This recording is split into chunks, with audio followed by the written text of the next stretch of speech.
We need to hurry, because I have another show. Right. So we're live right now with Shushmita Dev, who is the spokesperson for the team. She's also a member of Rajya Sabha. Ms. Dev, thank you for speaking with me. Congratulations on the victory of the TMC. Uh, the exit Thank you. polls had actually given the BJP a sweep in Bengal. It was a hard fought election. Why do you think the exit polls got it wrong? And what is the mood right now within the TMC about this victory? You see, the exit polls are not an exact science, as you know. And I think what the lesson from this entire episode in Bengal should be, and it's repeated time and again in Bengal, is give credit to a leader's instinct. When Hmm. Mamata Banerjee is a mass leader, she knows what people are thinking, and she knows it more than any pollster or any person who claims to know everything about electoral trends. And I think a mass leader who works on the ground, who's campaigning on the ground, who's interacting with the people, deserves more credit than somebody who's making a few phone calls and talking to a few people to find out what they're saying. Because what lies behind an election is human psychology, Hmm. which is subject to change, I think, every minute. And we need to recognize that. That's what I feel. Ms. Dev, the TMC has won in Sandeshkhali as well, which was that big case at the beginning of the campaign that we saw rocked the news cycle. Do you believe that, and Mamata Banerjee today has made a statement saying that was propaganda, where propaganda was done, but did the Sandeshkhali issue hurt the TMC during that campaign?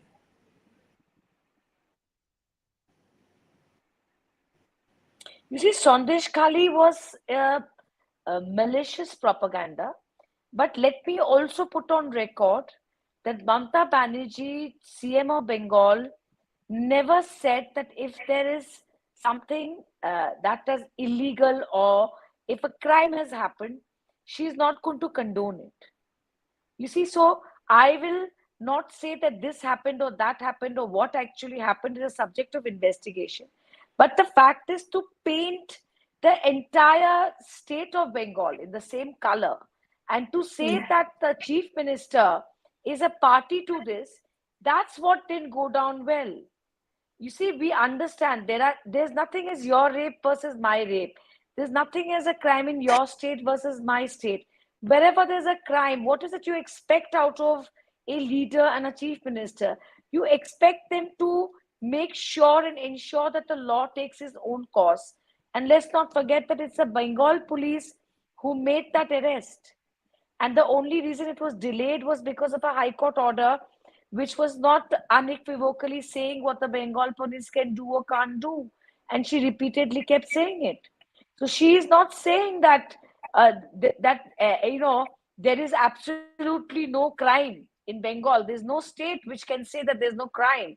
But to malign her entire image and to undermine her good governance and paint it in one color, I think that's what didn't go down, and that's what people sort of didn't buy. Ms. Dev, the Trinamool Congress now has 29 seats. This is off the Election Commission website. Uh, Right. what is the plan right now from within the party? Are you now part of the India bloc? Are you supporting it from the outside? Will you be part of opposition in parliament? Or is there an attempt to form government? You see, whether a government is going to be formed or whether India partners are going to sit in opposition has to be a joint decision. And that will only unfold once they hold a meeting. So, without first discussing it, for me to unilaterally declare a strategy, I think will be improper. And internally, I can tell you that the kind of obstacles that Trinamool has, sort of fought and gone to Hmm. the people and won, it is very, very heartening because against all odds, where BJP had stopped the funds in Bengal, where BJP was consistently attacking all the policies of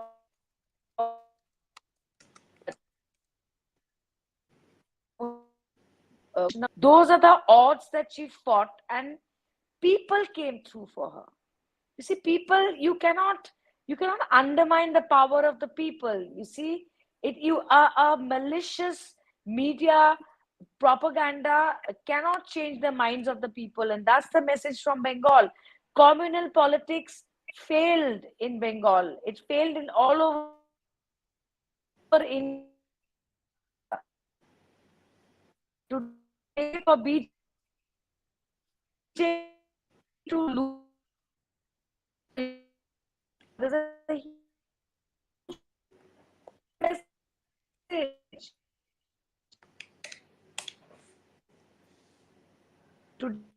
Today, the power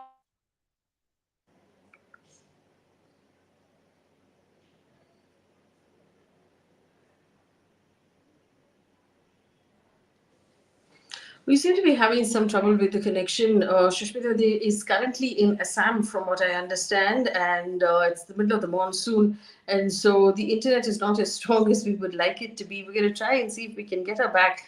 But just pointing out the TMC's stunning results in Bengal today, the Trinamool Congress at 29 seats there in West Bengal. And this is after the exit polls actually said that the BJP would perform better than the Trinamool Congress.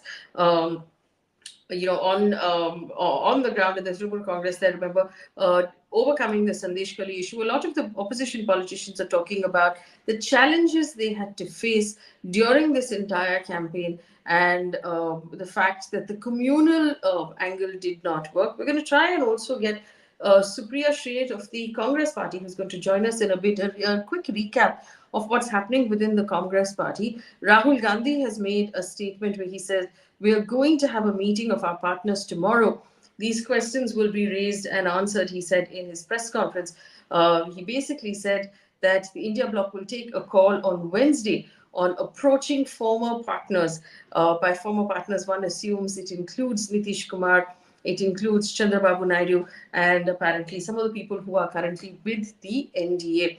We're going to try and see if we can get Supriya Srinath right now to also join us at this point. She's going to join us in a minute, and we'll be able to speak to someone from within the Congress as to what those plans are, and what they intend to do.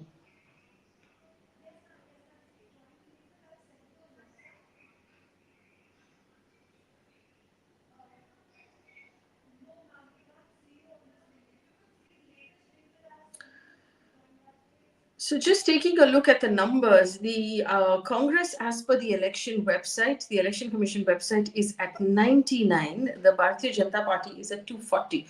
Now, remember, 240 is a sharp difference. Shifina Dev is back with us. I understand. I was just telling our audience that you're in Assam, and so internet connections are not what we would like them to be at this point. But I do want to ask you this, and I know that the members of your party in Parliament who have been very vocal about the fact that the functioning of Parliament has not been ideal in the last term. Parliament members getting suspended, a lot of protests happening on the outside where bills get passed on the inside. If the opposition now has 235 inside of Lok Sabha, can we expect a different functioning of Parliament in this term, Ms. Dev? You see, Faye, the first ground rule in a democratic parliamentary system is that yes, whoever has the numbers will have their say because they will outvote the opposition. But the opposition must have its say. That's all we ask for. Imagine in so many years, not a single notice moved by the opposition on price rise or inflation or unemployment has been allowed by the speaker or allowed by the chairman of the Lok Sabha. That doesn't happen in a democracy. Democracy is about debating. Democracy is about hearing different voices. And after that, the government can do whatever they want because they have the mandate. It is a complete misuse of the brute majority in parliament that went on for the last, Yes. last 10 years of Modi government. We respect the numbers, we respect the mandate, but you cannot, choke and strangle the opposition. We have to raise the issues. That's why we are in parliament. And that's what the BJP kept violating time and again. Ms. Day, we have the Supriya Srinath of the Congress Party joining us right now. Ms. Srinath, good evening. Congratulations on the outcome of this election as we're seeing it today. My first question to you is: we've had Rahul Gandhi say that you will take a call on reaching out to former partners. Would you be able to tell us what the plan is from within the Congress based on the numbers and that the India bloc has? So thank you very much for having me on the show, Faye, and it's great to be on the show with Sushmita Dev, a very dear friend of mine. Congratulations to both of us, Sushmita. But I do believe, Congratulations and to I want to you. say a few things before I go into what the Congress's strategy will or will not be. But I do Hmm. believe that it is a very resounding rejection of the politics of hatred. It's a very resounding rejection of the politics of othering. It's a resounding rejection of the kind of politics that Mr. Shah and Mr. Modi were doing at the behest of their agencies, at the behest of their administration and the police. And I do believe that I have immense faith in the wisdom of the people of India. They have always taken the right call. And I think reducing BJP by 63 seats at this point in time, like I speak, and I think it was a much higher number earlier, but 63 is what we are settling at right now, is a resounding rejection. And the entire election by the BJP was fought on the Prime Minister's face. It was all about Mr. Modi. It was Modi ki guarantee. There was nothing else in the manifesto. It was Modi ki guarantee with 63 pictures. All the hoardings only had Modi. So if this is not the rejection of Prime Minister Modi, then what is? That's point number one. And point number two also is that I think people of this country are too wise to be divided all the time. They'll give you a chance once, they'll give you a chance twice. But if you're going to talk about Mangal Sutra and Mujra and Bhains and Toti, people are not interested in that, and people want their real issues to be discussed and debated. For 10 years, you can't fool the people all the time. I mean, with joblessness at multi-decade high, with high prices, with income inequalities at alarming levels, how did Mr. Modi think he's going to get away Hmm. with fooling the people? And I do believe, and I say this with all earnestness, this document, and this is the most sacred document for me and for my party, and that's the constitution of this country. And I think the mantle that Rahul Gandhi decided that he's going to raise, which is the constitution, which is democracy, which is the rights of people, it began with the Bharat Jodo Yatra, it continued into the Bharat Jodo Nyaya Yatra. Those were the pillars of our campaign. That's what the India Alliance was talking about. And I think I'm very happy about the fact that this country has been able to differentiate between politics of hatred and politics of love and politics of rights. And I think it's only fair that we should give as much credit to the people of this country as much credit that political parties would like to take. But I will say, and I'm going to end by saying this, that I will say this, that I think the one man that I give a lot of credit for setting the narrative in this election is Rahul Gandhi. That's the election narrative that the India bloc picked up. We were talking about the people's rights. We were talking about joblessness. We were talking about high prices, about the gaping levels of income inequality. And I think those are the issues that matter. Representation matters. Reservation matters. Constitution matters. People don't like to be treated as this is not a subject and a king relationship, and that's what Mr. Modi was attempting to make it. I also congratulate Mamta Didi for her tremendous performance in West Bengal, and I think it proves that people who are connected on the ground, people who fight valiantly, people will reward you. To your question, who are we talking to? Who are we not talking to? I don't think these are issues that are being discussed in public debates. But like in any democracy and in polity, there are no permanent enemies and no permanent friends. And I think the number of calls that at least I am receiving from a lot of my colleagues who've gone to the other side tell you that as far as power is concerned, there is no impermanence or permanence here. So yes, I mean, we've stalled the BJP at a 240. Now, whatever it takes from here to ensure that people of this country get good governance, I'm sure sane minds will prevail. So, I mean, this was a question also that Ms. Dev was answering, that is there a possibility of forming a government from inside the India bloc? Ms. Dev, you wanted a last statement before you have to leave. Go ahead, please. You see, like I said, and what Mr. Gandhi said in his press meet, this has to be a joint decision. And once all the India Alliance partners sit together, that strategy will be decided jointly. Because let's not forget that despite all the obstacles and hurdles we faced, even in the alliance, This was a pure wave. This was a wave for India Alliance. I mean, Uttar Pradesh has spoken back to Mr. Modi. And when I went to Uttar Pradesh, and Supriya herself is from there, Akhilesh ji told me कि यहाँ पर तो India Alliance का लहर है. And I was only there for like 8 hours, but today how UP has turned around is a big message. So today, someone like Akhilesh ji, someone like Tejasvi, somebody like Mr. Stalin, everybody has to come together and take a decision. And I think it was very graceful for Congress to say that in the press meet. And believe me, we are thinking in tandem. We are thinking in tandem, and we will definitely not set a bad example like the BJP did with horse trading and threatening people to come and join them. In a democracy, you have to let people's, free will, let people exercise their free will. And there Yeah. is going to be no horse trading on our part. That's for sure. And I'll have to take your leave, Faye and Thank you, Supriya. Mr. Please Deva. don't mind. I appreciate your time. Be well, Sushmita. Take care. Um, Bye. Ms. Srini, you were a very integral part of the Congress Party's social media campaign from Bharat Jodo Yatra 1, Bharat Jodo Yatra 2. I can, I could see your fingerprints on most of it. How important do you believe was the social media presence? I know that you built a YouTube channel for Rahul Gandhi from scratch. A lot of his personality evolved and changed. The look, the way he was being presented during that Bharat Jodo Yatra. How important was that for these election results, and how much of that was your work? No, so I'll answer that question in just a bit, but I want to just make a quick remark on what Ms. Dev said while she was leaving. And, the shot at forming a government or not. Please understand one thing.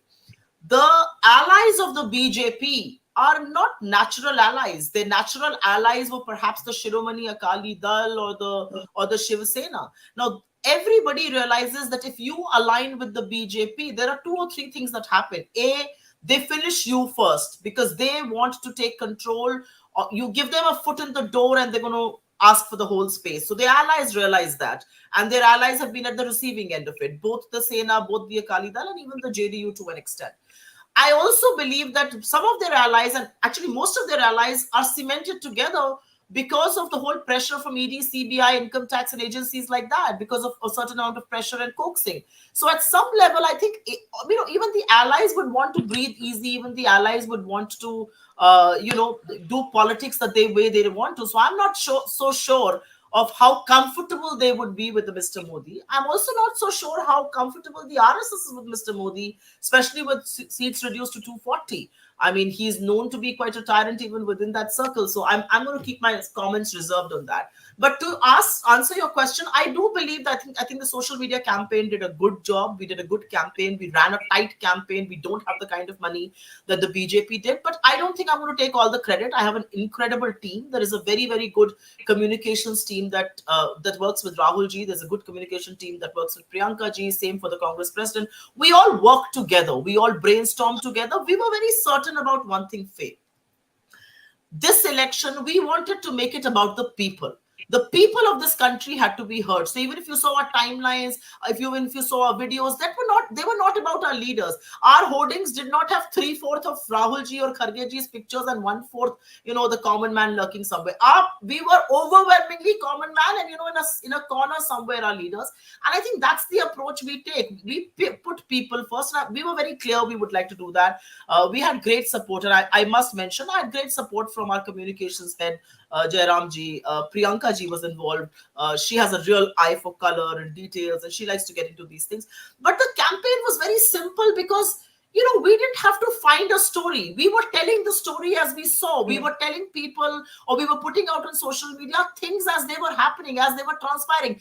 Rahul Gandhi was meeting Agniveer. We were putting out Agniveer. That was an issue. He did the Bharat Jodo Nyaya Yatra. He met people who were at the receiving end of paper leak. We put that out. Now, people were connecting with it because I think our politics on the ground and what was happening on social media was in tandem, was in resonance. So I think the levels of engagement were much higher. Our reach was much higher, despite having fewer followers. I'm presuming most of those are bots for the BJP. But I would like to say one thing. I think the comment that you made, that we were presenting Rahul Gandhi in a certain way. For whoever knows Rahul Gandhi a little, you can't present him in any way. That's who he is. He makes no qualms about it. He is an extremely he's a very strong-minded individual. He doesn't like to do things for the camera. He does not orchestrate moments. He's not going to get out of the temple and look a certain way, or he's not going to walk a certain 4 steps so that he can be shot. Well, that's not who he is. But we managed to capture the person who he really is, vis-a-vis the kind of image that the BJP built of him in the last 12, 13 odd years. I wish the Congress had done this earlier, and yes, I would want to take some credit for it. I would like his team to take some credit for it, because he's such a wonderful human being. And why should the world not know who he really is? I mean, of course, people within the Congress, people close to him know that he's an extremely compassionate, very high EQ, very, very high empathy quotient. And so one wonders, why should the world not know? And I think in Bharat Jodo Yatra, for the first time, people saw Rahul Gandhi without the filters that media puts on him. And I'll come, Ms. Srinath, I will come to the media's treatment of the And I Congress. don't think we'll take credit for that for sure.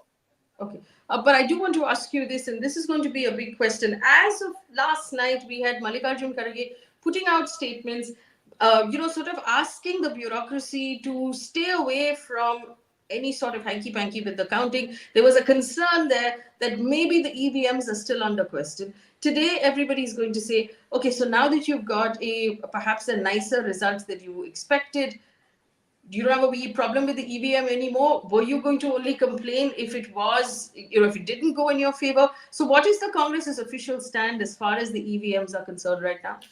It's very simple. I don't think it's complicated at all. I think we were seeing a certain wave on the ground. We were seeing a certain resonance of what we are saying on the ground. And if the election did not go that way, we would have raised an issue about it. I mean, if the numbers were like the exit polls were suggesting, I think it would have been a big cause of concern, and we would have raised hue and cry.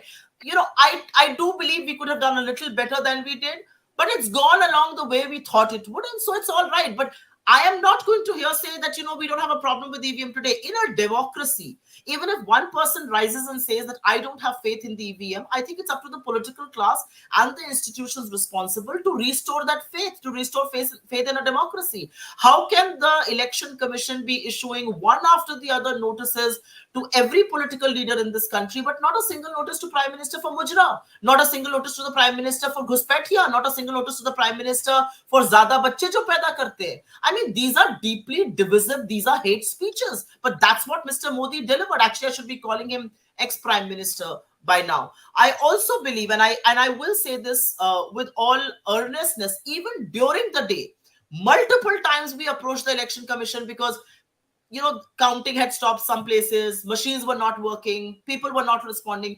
Every time we were pushing it on social media, and Jairam Rameshji was doing that consistently. Our lawyers, both Abhishek Manu Singhvi and Salman Khurshid were there. We were pushing it. And so we had to push the bureaucracy as well, because the bureaucracy cannot be intimidated to play around with the people's mandate. And we were very clear about that from day one. But to answer your question, if as briefly as I can, that I think electoral voting machines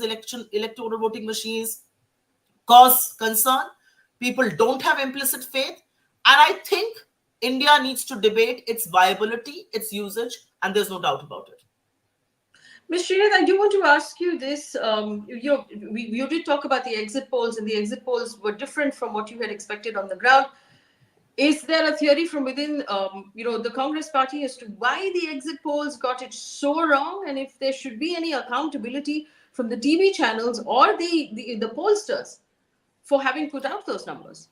The kind of money that got wiped out in the market crash today, I think questions should be raised and accountability should be fixed. But I have two answers to that.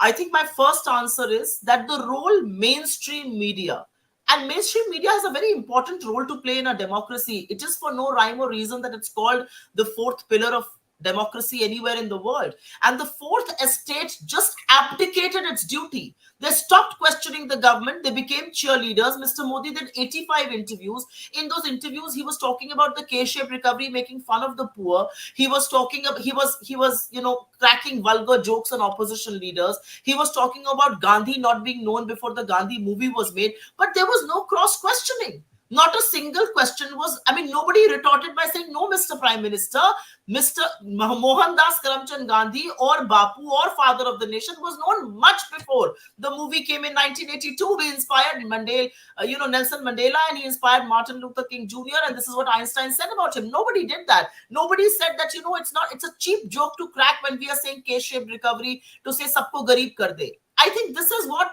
media lacks. Media today and mainstream media, and thanks to people like you, versions of truth still come out, and there is a reason why you and I are both no longer in mainstream media. I think mainstream media has really bartered its credibility for access, for cheap thrills. I don't know why have they done this. I don't think it augurs well for them.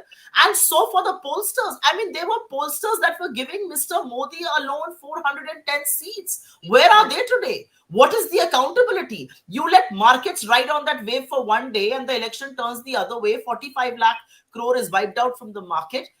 Who's accountable? But I will say one thing, and because both you and I have worked for pink papers and business news channels, in that echo chamber, in that ecosystem, it's a huge thing. And people have suffered. 3% of India invests in stock markets, but there is a huge India out there that was suffering by high prices, that was suffering due to unemployment. Those voices were never raised, debates were never held. I remember as a business news anchor, I used to debate high prices, I used to debate unemployment when the Congress was in government. That doesn't happen anymore. So I think that India, who you don't represent, whose voices you don't count for, has spoken, and has spoken very decisively.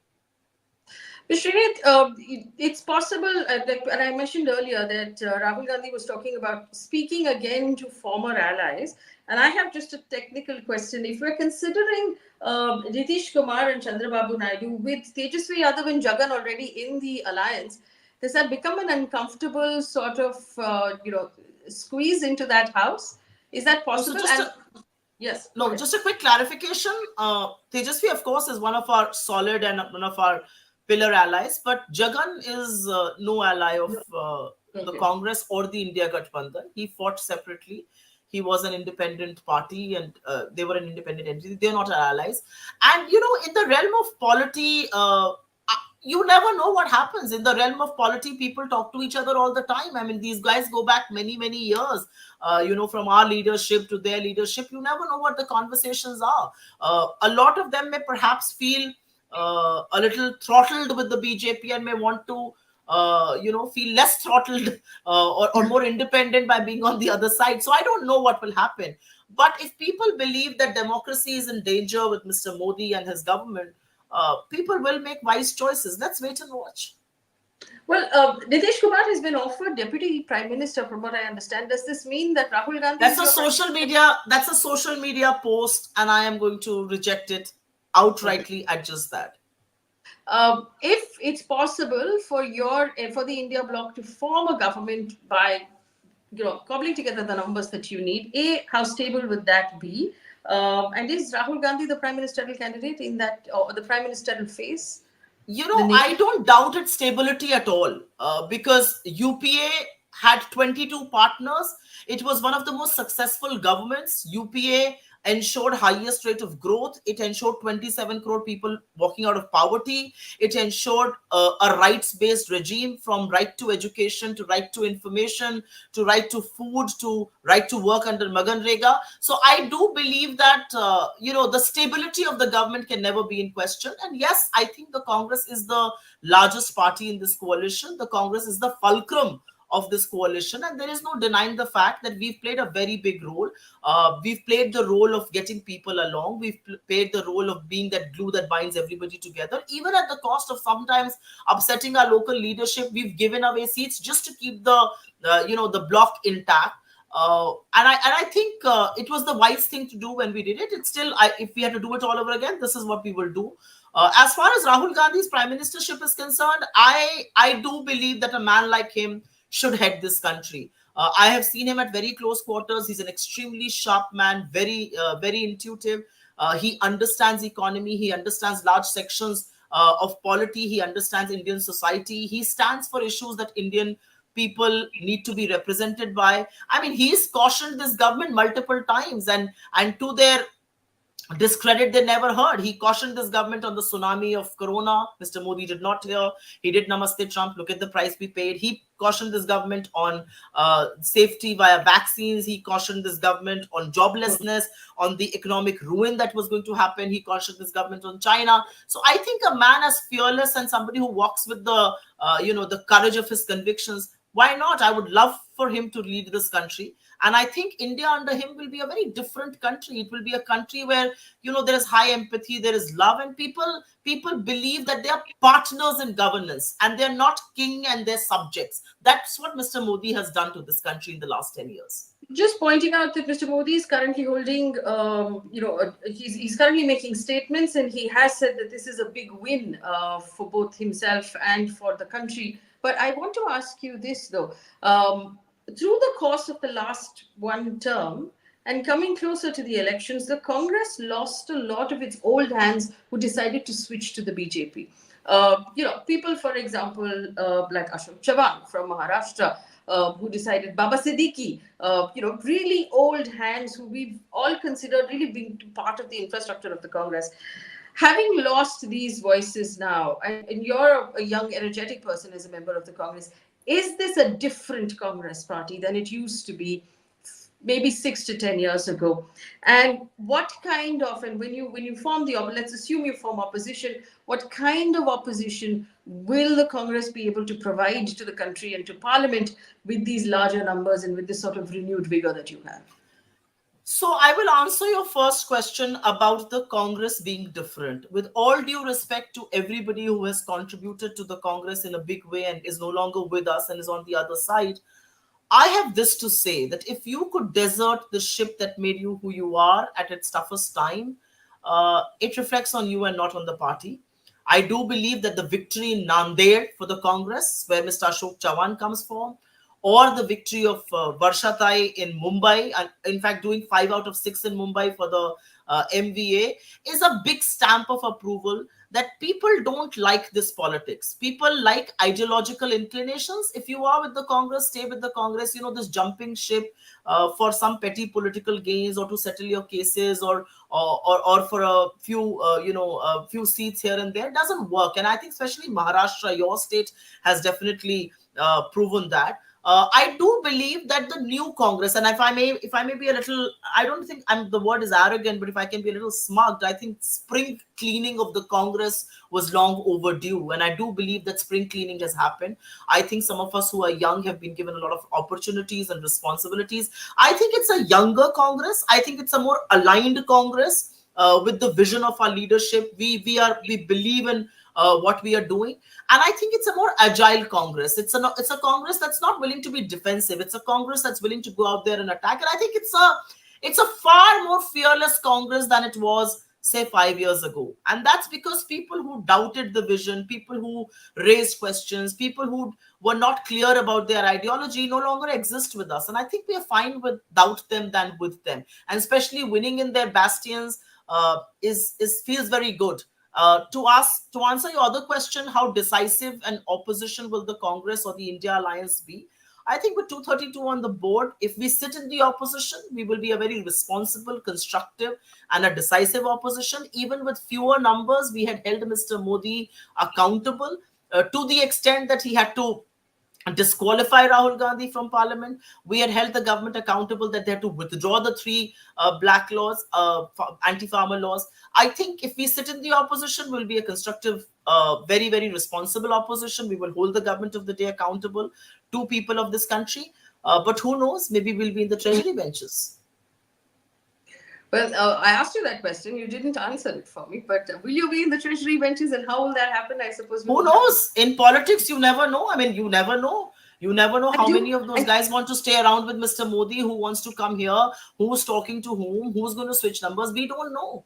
But if we do get a chance to be in the treasury benches, it's a very different model of governance that we will pursue from the kind of model that Mr. Modi and the BJP have pursued, which has made people of this country poorer, which has increased the income divide, which has concentrated wealth in the hands of few. I think that model needs to end. I do want to ask you this, though. You did talk about Maharashtra, although my home state is Karnataka. And in Karnataka, I mean, where you live. Of course, I know you're from Karnataka. In Karnataka, you had DK Shivkumar and Siddaramaiah, who's the chief minister. It's your own government. Mr. Mallikarjun Kharge is from Karnataka. It's a very strong sort of foothold there. The performance was not great, though. The BJP has 17 seats in Karnataka. The Congress only has 9 on the board as of now. The JDS got 2.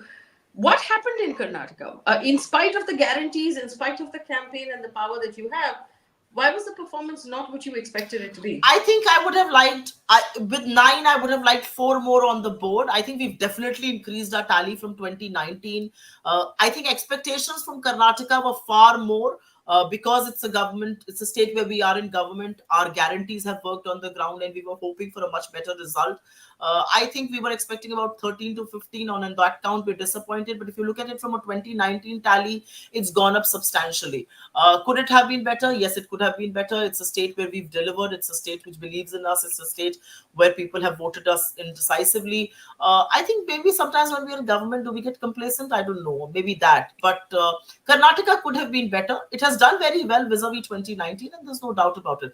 But I think the way Uttar Pradesh, the way Maharashtra, the way Rajasthan did for us, that was a very pleasant surprise. Because remember one thing, these were considered the bastion states of the BJP. The fact that we could win that one seat in Gujarat, even with that one seat, I'm immensely proud of that victory. Because, in Hindi, they say, Abhed the Killa. It was a fortress that you could never, ever invade as far as the BJP is concerned. That's what they made you feel.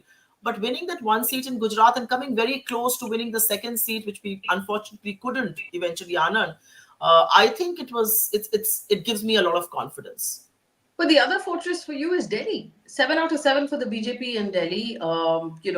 In spite of the fact that there was a seat sharing with Aam Aadmi Party, you weren't able to crack the Delhi fortress for the BJP. I'm not so sure. I mean, I'll be very honest with you. I don't think anybody else would say this, but I'm not so sure if Delhi has been a fortress for us for a while now. We've lost 3 assembly elections here. We don't have a single legislative member. I don't think our performance has been very good in the assembly. I'm not so sure if Delhi can be called a fortress for us. Is it a state where we can potentially bounce back and reclaim? Absolutely. It's right on the top. And I think we need to go back to the drawing board, like I said, start working, start preparing, focus on the organization, focus on teams, and claim Delhi back. Very doable. Is this the fortress state for us? I mean, we were in government here for 15 years, and what phenomenal work Sheila ji did for Delhi. But I don't think it was a fortress for us. Can it become a fortress? I meant it was Absolutely, a fortress for the BJP that you haven't been able to penetrate, because the yes, BJP we haven't been able to Delhi for a while. penetrate. Yes, we haven't been able to penetrate that. All right, Supriya Shri, thank you so much for giving us time. I know you have to jump onto your next thing, but I appreciate you Thank you. spending time with us. Congratulations again on the performance of the Congress Party. Thank you very much.